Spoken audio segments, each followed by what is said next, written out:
ఇప్పుడు ఎక్కడ చూసినా బర్డ్ ఫ్లూ. అసలు ఇది ఎలా వ్యాపించింది అనేది మనం ఇప్పుడు తెలుసుకుందాము. ఇప్పుడు మన ముందు ఉన్నారు doctor L Ram Singh, associate professor PV Narasimha Rao veterinary university నుంచి వచ్చారు. ఆయన అడిగి తెలుసుకుందాం. నమస్కారం సార్. నమస్కారం అండి. అసలు ఎలా వ్యాపిస్తుంది సార్ ఈ బర్డ్ ఫ్లూ గురించి మీరు చెప్పండి మాకు. బర్డ్ ఫ్లూ అనేది ఏవియన్ ఇన్ఫ్లుయెంజా అని అంటారు. ఇది పక్షుల నుంచి పక్షులకు మాత్రమే వస్తుంది.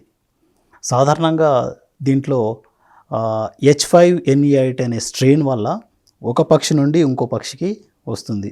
దీన్ని మనం బర్డ్ ఫ్లూ అని అంటాం. ఒకవేళ ఇది మానవులకు సంక్రమిస్తే మాత్రం చాలా విపరీతంగా అయ్యే అవకాశాలు ఉంటాయి మానవులకు ఇంకా ఈ వ్యాధి వస్తే. సో ఈ బర్డ్ ఫ్లూ అనేది ఎలా వస్తుందంటే, ఏవైతే ఈ వాటర్ ఫౌల్స్ కానీ లేదంటే వైల్డ్ డక్స్ అంటే అడవి బాతులు కానీ ఇవి జనరల్గా మైగ్రేట్ అవుతుంటాయి. ఎక్కడ వేరే దేశం నుంచి మనకు వస్తూ ఉంటాయి. మనం సాధారణంగా చూసినట్టయితే సైబీరియా కానీ మొదలుగా అలాంటి దేశాల నుంచి మనకు సాధారణంగా మన భారతదేశంలోనికి వస్తుంటుంటాయి.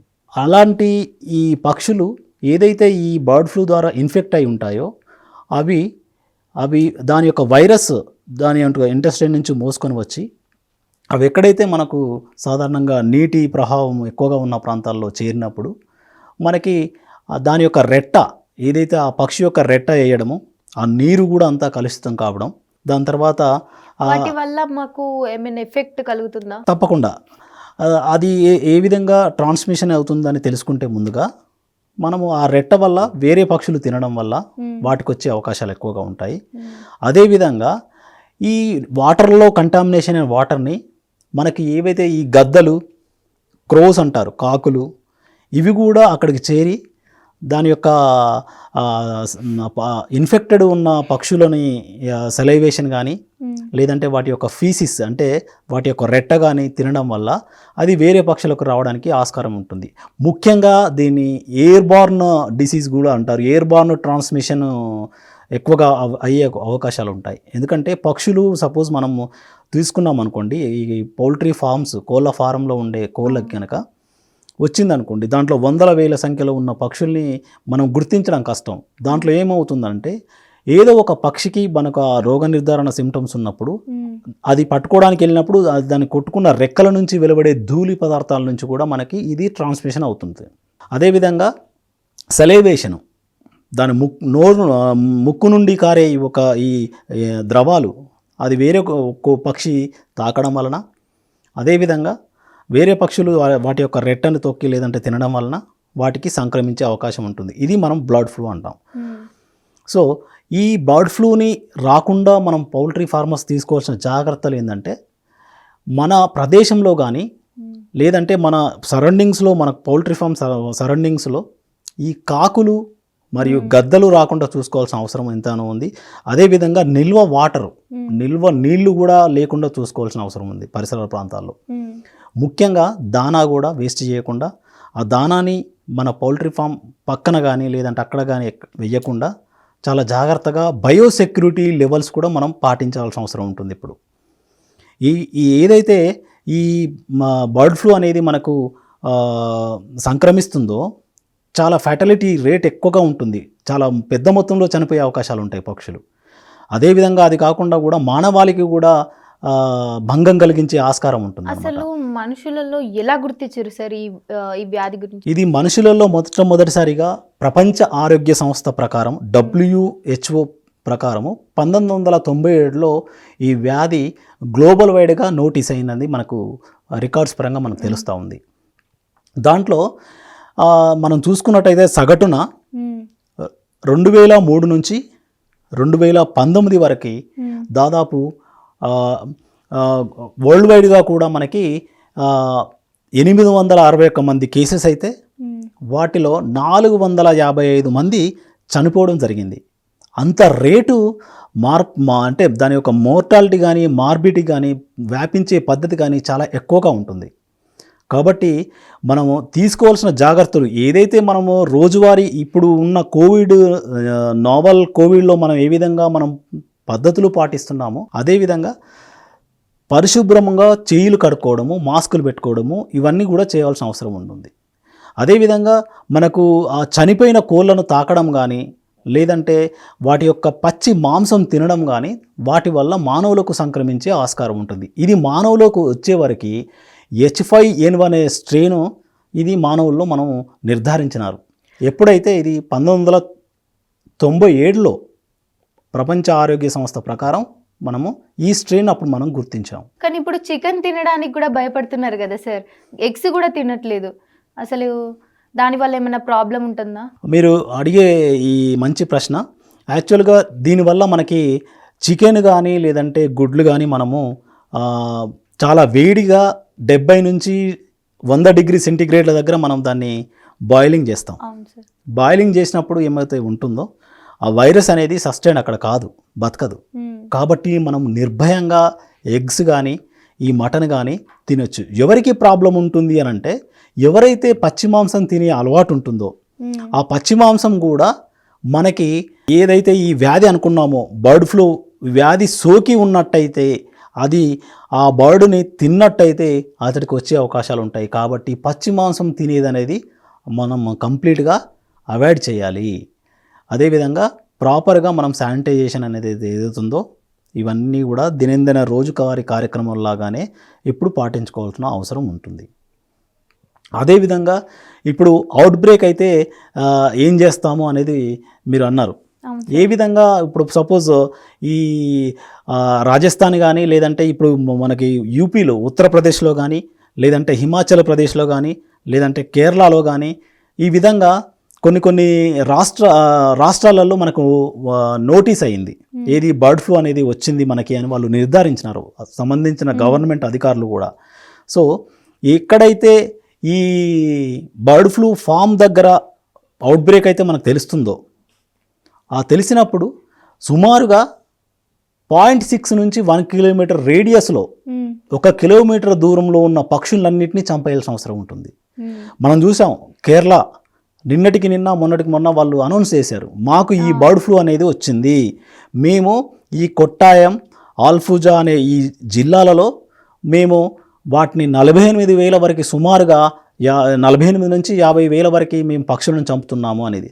అది కరెక్ట్, చంపాలి. ఎందుకంటే లేదంటే ఈ వ్యాధిని నిరోధించలేము. ఒకసారి వచ్చిందంటే వాటిని చంపడమా అవి చావడమా జరుగుతుంది.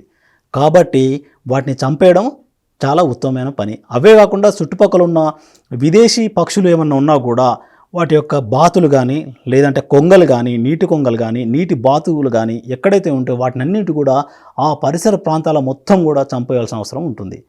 లేదంటే అది మానవాళికి భంగం కలిగించే ఆటంకం ఉంటుంది. కాబట్టి ఎక్కడి రాష్ట్రాలు అక్కడగా చాలా జాగ్రత్తగా ఒక ఫోర్స్గా పనిచేస్తుంది. అంటే ఇప్పుడు మానవులు వస్తే వాటి లక్షణాలు ఎలా ఉంటాయి?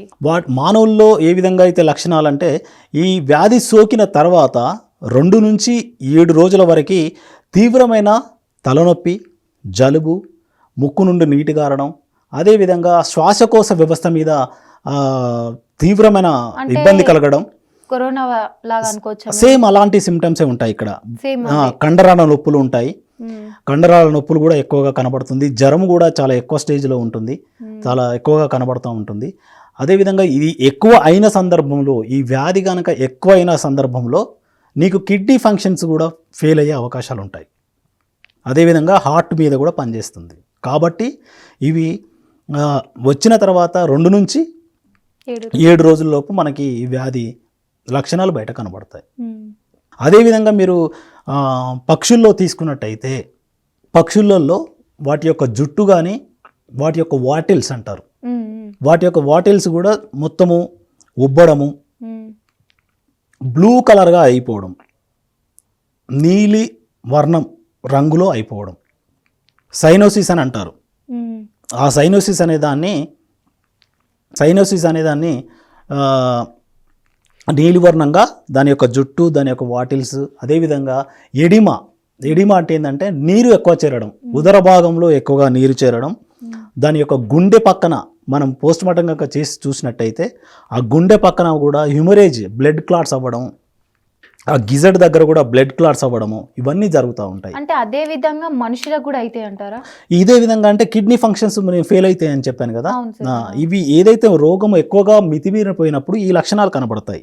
కిడ్నీ ఫంక్షన్ పనిచేయకపోవడము, హార్ట్ కూడా ఒక్కొక్కసారి స్టాప్ అవ్వడం, ఇవన్నీ కూడా మనకు కనబడుతుంటాయి అన్నమాట. పక్షుల్లో వ్యాధి లక్షణాలు ఎలా ఉంటాయి? ఇప్పుడు మనం చూసుకున్నట్టయితే పక్షుల్లో వ్యాధి లక్షణాలు కూడా వాటి యొక్క జుట్టు, వాటి యొక్క వాటిల్స్ కానీ నీలివర్ణ కలంలో మారుతుంటాయి. ఇది ఈ వ్యాధి యొక్క ప్రత్యేక లక్షణం. ఆ నీలివర్ణ కలర్లో మారుతున్నప్పుడు, అదేవిధంగా పొలంలో పనిచేసే, ఆ ఫామ్లో పనిచేసే రైతు గమనించాలి.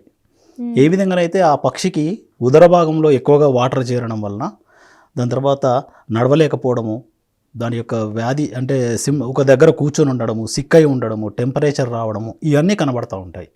మనం పోస్ట్ మార్టం కనుక చేసి చూసినట్టయితే గుండె దగ్గర రక్తం క్లాట్ కట్టడము, అదే గిజెట్ దగ్గర కూడా దాని పక్కన క్లాట్ కట్టడము, ఇవన్నీ జరుగుతూ ఉంటాయి.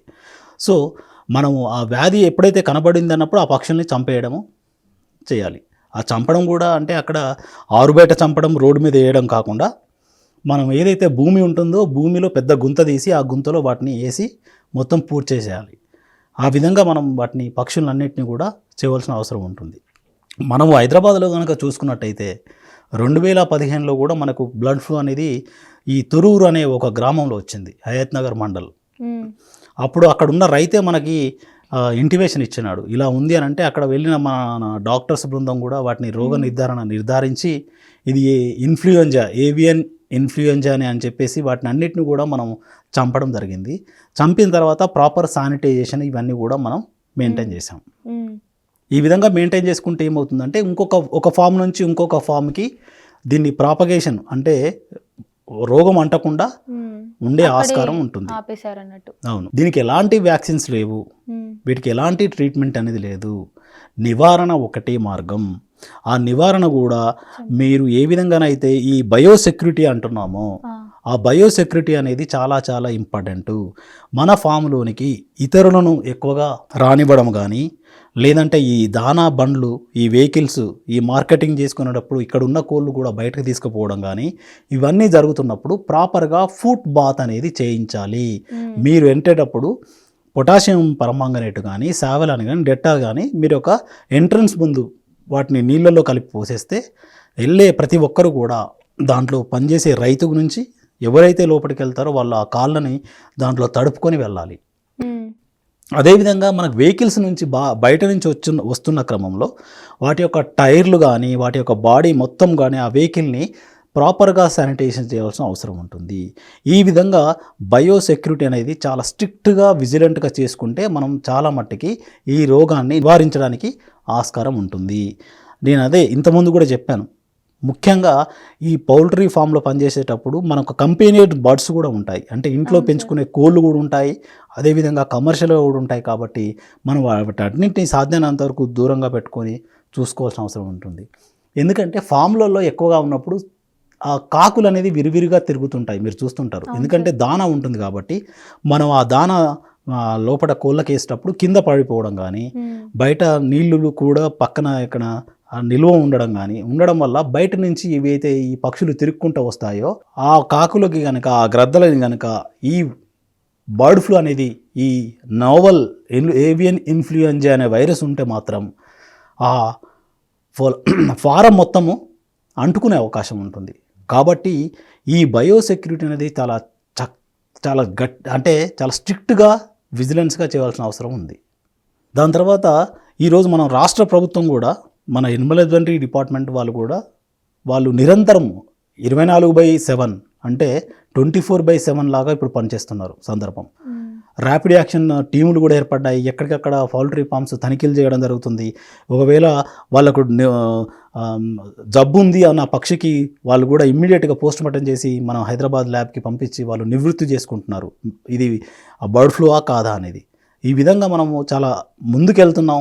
కాబట్టి దీంట్లో భయపడాల్సిన అవసరం లేదు. చికెన్ తినడం వల్ల, ఈ గుడ్డు తినడం వల్ల మనకి ఈ వ్యాధి రాదు. ఎందుకంటే మనం తినేటప్పుడు 100 డిగ్రీల సెంటీగ్రేడ్ దగ్గర సుమారు 45 నిమిషాల వరకు మనం వీటిని వేడి చేస్తాం. కాబట్టి అంటే కొన్ని సంవత్సరాల క్రితం మనకి ఒక న్యూస్ వచ్చింది కదా సార్, ఇట్లా చికెన్ తింటే ఇట్లా వైరస్ వస్తుంది అది ఇది అని అన్నారు కదా. అప్పుడు మనము బాయిల్ చేసి తర్వాత కర్రీ వండాలి అని కూడా అన్నారు. యా మీరు చెప్పేది కూడా ఇదే. ఏదైతే వైరస్ ఇలా ఉంటుందనేది మనకు ఎప్పుడైతే వస్తుందో చాలా మట్టుకు ఏమని చేస్తారంటే రైతులు ఫస్ట్ చికెన్ ని బాయిల్ చేసిన తర్వాత వండుతున్నారు కదా సార్, ఇప్పుడు కూడా అలానే చేస్తే బెటర్ కదా. అంత దానికి వీళ్ళు చికెన్ తినడం వల్ల వైరస్ వస్తుంది, ఎగ్స్ తింటే వైరస్ వస్తుంది అనేసి మొత్తం పక్కన పెట్టేశారు. దానివల్ల రాదండి. యాజ్ ఏ డాక్టర్గా నేను చెప్తున్నాను. ఎందుకంటే మీరు ఎప్పుడైతే మన చికెన్ని కనుక మనం చేస్తున్నప్పుడు మనకి 70 నుంచి 120 డిగ్రీ సెంటిగ్రేడ్ వరకు మనము అది వేడిగా ఉంటుంది. కాబట్టి వైరస్ మనకు అక్కడ ఉండే ఛాన్సెస్ ఉండదు. కాబట్టి నిర్భయంగా నిర్మోహమాటంగా మీరు చికెన్ తినండి, ఎగ్గులు తినండి, ఏమీ కాదు. ఎందుకంటే మనం అక్కడగా చాలా విజిలెన్స్గా మనము రోగాన్ని మన రాష్ట్రానికి కానీ మన పక్క రాష్ట్రంలో కూడా ఎక్కడ కూడా రాలేదు. ఇప్పటివరకు మనకు అయిన దాఖలాలు కూడా లేవు. కాబట్టి దాంట్లో భయపడ అవసరం మనకు లేదు. ముఖ్యంగా భయపడవలసిన వాళ్ళు ఎవరు అంటే ఎవరైతే ఈ చికెన్ స్లాటర్ చేస్తారో, ఎవరైతే పౌల్ట్రీ ఫామ్లో పనిచేస్తారో వాళ్ళు చాలా జాగ్రత్తగా విజిలెన్స్గా ఉండవలసిన అవసరం ఉంది. పీపీ కిట్స్ ఏ విధంగా అయితే కోవిడ్లో వేసుకుంటున్నారో ఆ విధంగా ఫామ్లో పనిచేసే వాళ్ళు వేసుకోవాలి. అదేవిధంగా చేతులు శుభ్రంగా కడుక్కుంటూ ఉండాలి. ఏదైతే సిక్ అయిన బర్డ్ ఉంటుందో దాని దగ్గరికి వెళ్ళి పట్టుకోకుండా చూసుకోవాలి. ఇవన్నీ కూడా గుర్తుపట్టుకోవాలి. మనము స్లాటర్ చేసే వాళ్ళకి తెలియదు ఒకవేళ అది కంటామినేషన్ ఉందా లేదా. కాబట్టి ఎక్కడైతే మనం ఆ పక్షుల్ని తెస్తామో ఆ పక్షులది దాని యొక్క ఎలాంటి పక్షులు అనేది కూడా తెలుసుకొని చేయవలసిన అవసరం ఉంది. అదేవిధంగా చాలా మట్టుకు ఇక్కడ చాలా తక్కువగా వస్తుంది, మనం ఈ కోడి తీసుకుందాం అనేది బట్టి ఈ టైంలో చేయకుండా ఉండడం మంచిది. ఎందుకంటే చనిపోయిన కోళ్ళు తినడం కానీ, వాటి యొక్క మాంసం తినడం కానీ, పచ్చి మాంసం తినడం కానీ ఉండడం వల్ల వచ్చే ఛాన్సెస్ ఉంటుంది. కానీ ఇప్పటి వరకు మన భారతదేశంలో ఎలాంటి కేసు కూడా మానవులలో రిపోర్ట్ కాలేదు. గ్లోబల్ వైడ్గా ప్రపంచవ్యాప్తంగా 1997లో నోటీస్ అయింది, కానీ మన దగ్గర అసలు కాలేదు. ఆ 1997లో అయినప్పుడు ఈ H5N1 అనే స్ట్రెయిన్ చాలా తొందరగా ప్రాపగేట్ అవుతుంది. అదేవిధంగా మానవులకి అత్యంత ప్రమాదకరమైంది. కాబట్టి జాగ్రత్తలు తీసుకోవాలి. ఇది హాంకాంగ్లో మొదటగా దీన్ని గుర్తించారు మానవులలో. సో ఇక్కడ ఏవైతే ఈ ఎఫెక్ట్ అయిన బర్డ్స్ ఉంటాయో, ఫామ్ ఉంటుందో ఆ ఫామ్ మొత్తం కూడా మనము తీసుకుపోయి వాటిని డిస్ట్రాయ్ చేయాల్సిన అవసరం ఉంటుంది. అదేవిధంగా దానికి వేసే ఫీడ్ కూడా, దానికి వేసే దానాను కూడా మనం డిస్ట్రాయ్ చేసేసి మంచిగా శానిటైజ్ చేసేస్తే మనకు ఆ వైరస్ అంతా పోతుంది. అంటే ఇప్పుడున్న జనాలు దేనికి భయపడాలో దేనికి భయపడద్దో కూడా తెలియదు. అంటే ఏదో వచ్చింది అనగానే ఇక్కడికి వచ్చిందని చెప్పేసి తినకుండా ఉండడం, దాన్ని ఎక్కువగా మనం సోషల్ మీడియాలో కూడా వీళ్ళు చేస్తూ ఉంటారు. అది కాదు. ఎందుకంటే సైంటిఫిక్గా చూసుకుంటే పక్షుల నుంచి పక్షులకు మాత్రమే వస్తుంది. ఏదైతే ఆ వచ్చిన పక్షులు ఉంటాయో వాటిని మనం కనుక పచ్చిగా తిన్నట్టయితే, లేదంటే ఆ రోగానికి వచ్చిన పక్షుకి చాలా దగ్గరగా క్లోజ్ అసోసియేట్గా ఉన్నట్టయితే మనకు వచ్చే ఛాన్సెస్ ఉంటుంది.